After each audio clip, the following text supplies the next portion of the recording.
All right, let's take a look at lesson 5, parallel line proofs, where we are given parallel lines. Now, the key feature of this lesson is that we are given parallel lines. And the next lesson, we're going to be looking at the case where we are trying to prove lines parallel, which is a little bit different. Now, before we start the proofs, I'm going to take a look at the important part of our pink sheet that goes with this lesson. And it says right on the top of your pink sheet that these are parallel line theorems for when we are given parallel lines. And we've used these theorems before, we just haven't formally written them out, and they all kind of have the same wording. They all start with if two parallel lines are cut by a transversal. Then, alternate interior angles are congruent. So there's a fact that we knew from chapter 1. Alternate interior angles are congruent.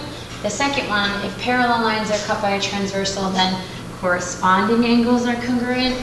If parallel lines are cut by a transversal, alternate exterior angles are congruent.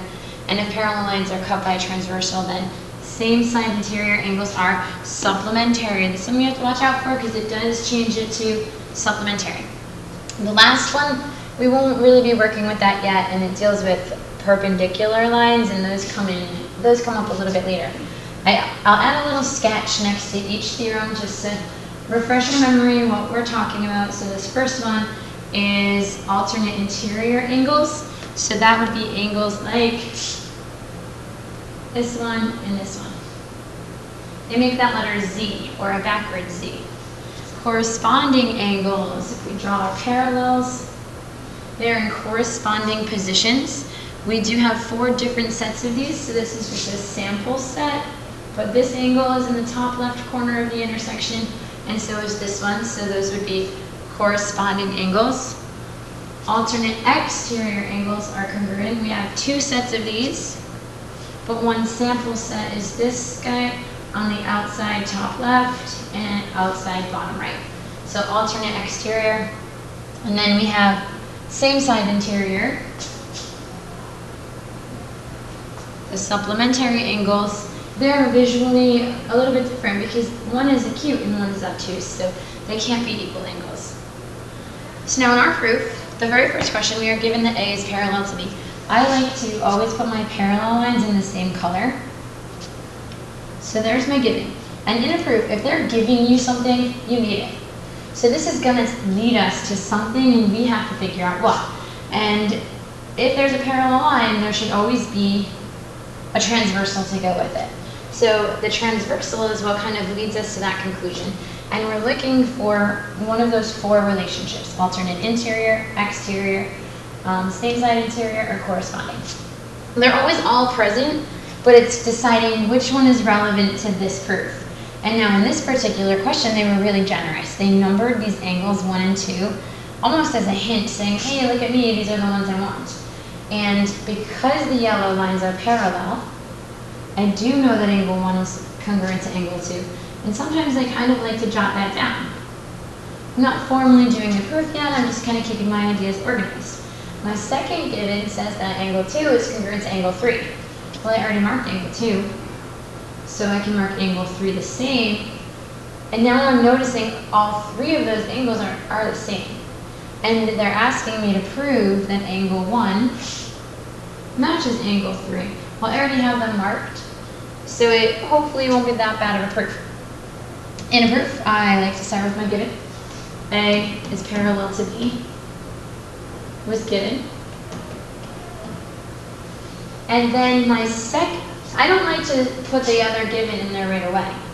First, I like to say, what does that tell me that is relevant to this question? And when we marked the diagram, the relevant information from that question was that angle 1 was congruent to angle 2. Now, outside of the box, we have to explain why. And we do have to use the wording from the pink sheets. You cannot just say alternate interior angles. It's not enough. We need the full reason. If parallel lines are cut by a transversal, then alternate interior angles are congruent. We could abbreviate a few of these words to make it a little bit shorter, but you cannot just say alternate interior angles. They don't exist without the parallel lines, so those have to be included. Angle 1 being congruent to angle 2, that doesn't tell me anything by itself. And that means it's time to bring in more information. So it's time for that other given. Angle 2 is congruent to angle 3 was given. And we can write this wherever we want, but I have them right next to each other, which makes it a little easier for me to see if 1 is congruent to 2 and 2 is congruent to 3, 1 must be congruent to 3. And when I link those things together, it is the transitive property. It is not substitution, because substitution is really a property of equality, which means we would have to have an equal sign, and we don't. Could you convert these to equals like we did in lesson 4, and then substitute and then convert back to transitive? Yes. It adds 3 extra steps to your proof. It's not wrong, but it isn't necessary. We can just use transitive to link those statements together, and this proof is done because they asked me to prove angle 1 congruent to angle 3. All right, number 2. We have a little bit more happening here. First, and we did fix this in class, but let's fix it anyway up here. It should say triangle ABE is isosceles. There is not an ABC in this picture. We are given that segment BD bisects angle CBE. So the very first thing you do, go to the picture and you say, what does that tell me? Well, if BD is a bisector, it tells me these are the same. It tells me angle 1 is congruent to angle 2. It doesn't tell me anything else. That's it. So now I'm going to look at the next given and go to my picture. My next given gives me some parallel lines, and I said I like to highlight those. And you'll notice when I highlight, I went beyond the diagram. I didn't just highlight this. And it's because I like my parallel lines and transversals to look like that traditional picture, so I extend the lines when I highlight. Personal preference. So anytime there's parallels, we're looking for any relevant transversals. And I happen to have a transversal here, but also here. So I have 2.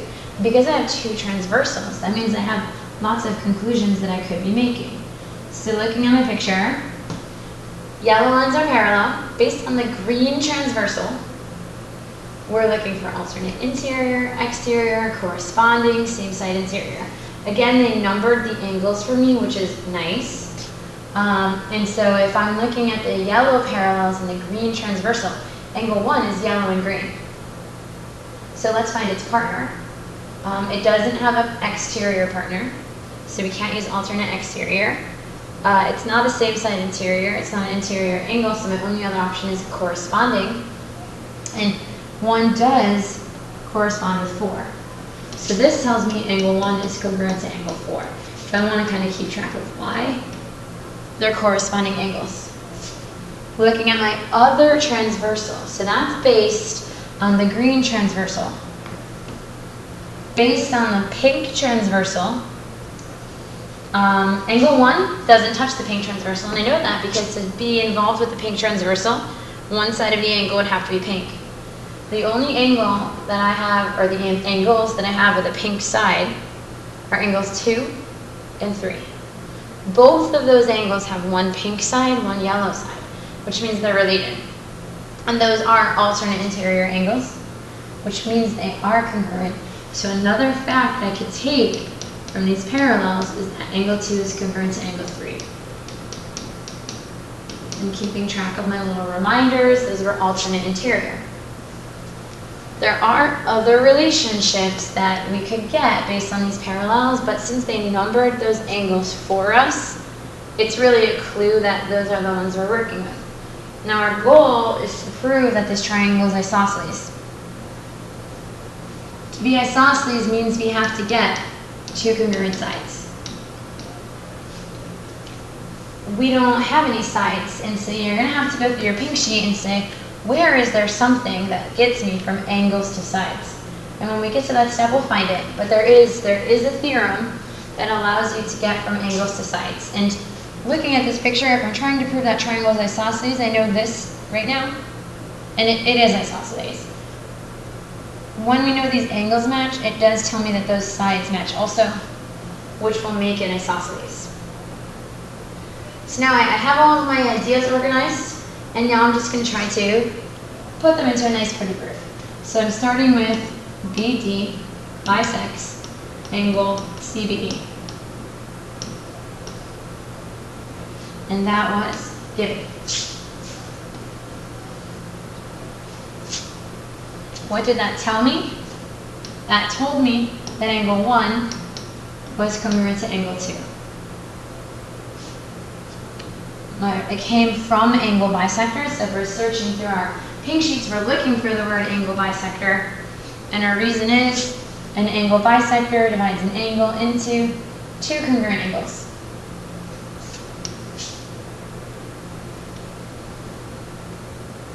That doesn't tell me anything else, so now I'm kind of stuck, which means I have to go on to the next given. So my next given is that BD is parallel to AE. And that gave us a couple of things. We have to decide what is it that we want from this. And that's where I'm going to go to the picture and what I already have. So we know that 1 is congruent to 2. And this could tell us that 1 is congruent to 4.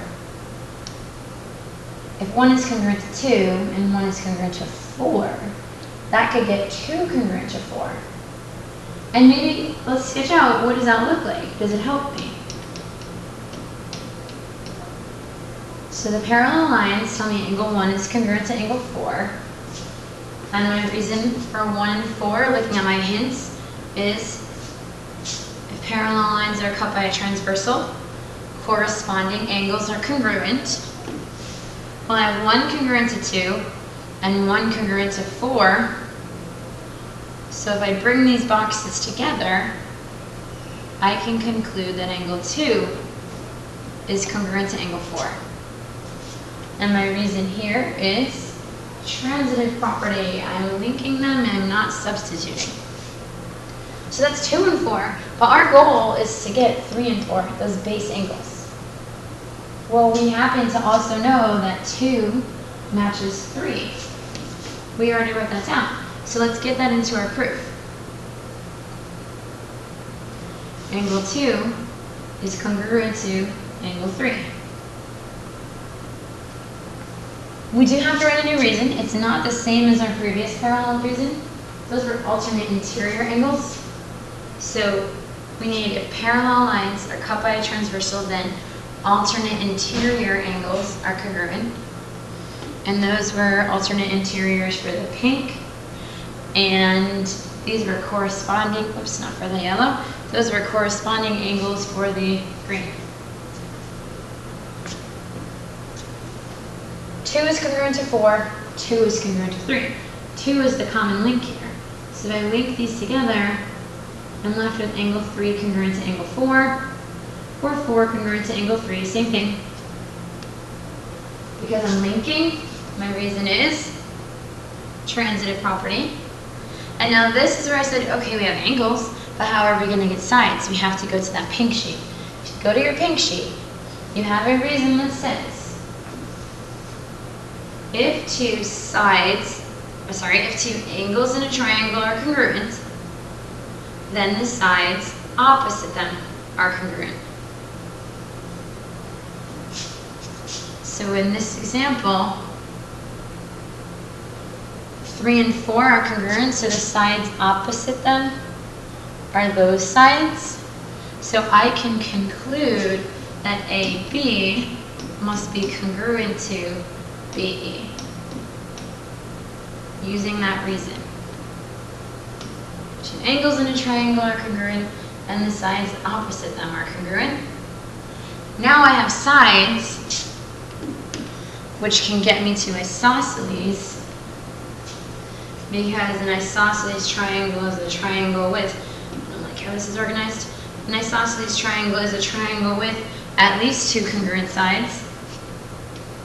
So I'm ready to say these sides convince me that triangle ABE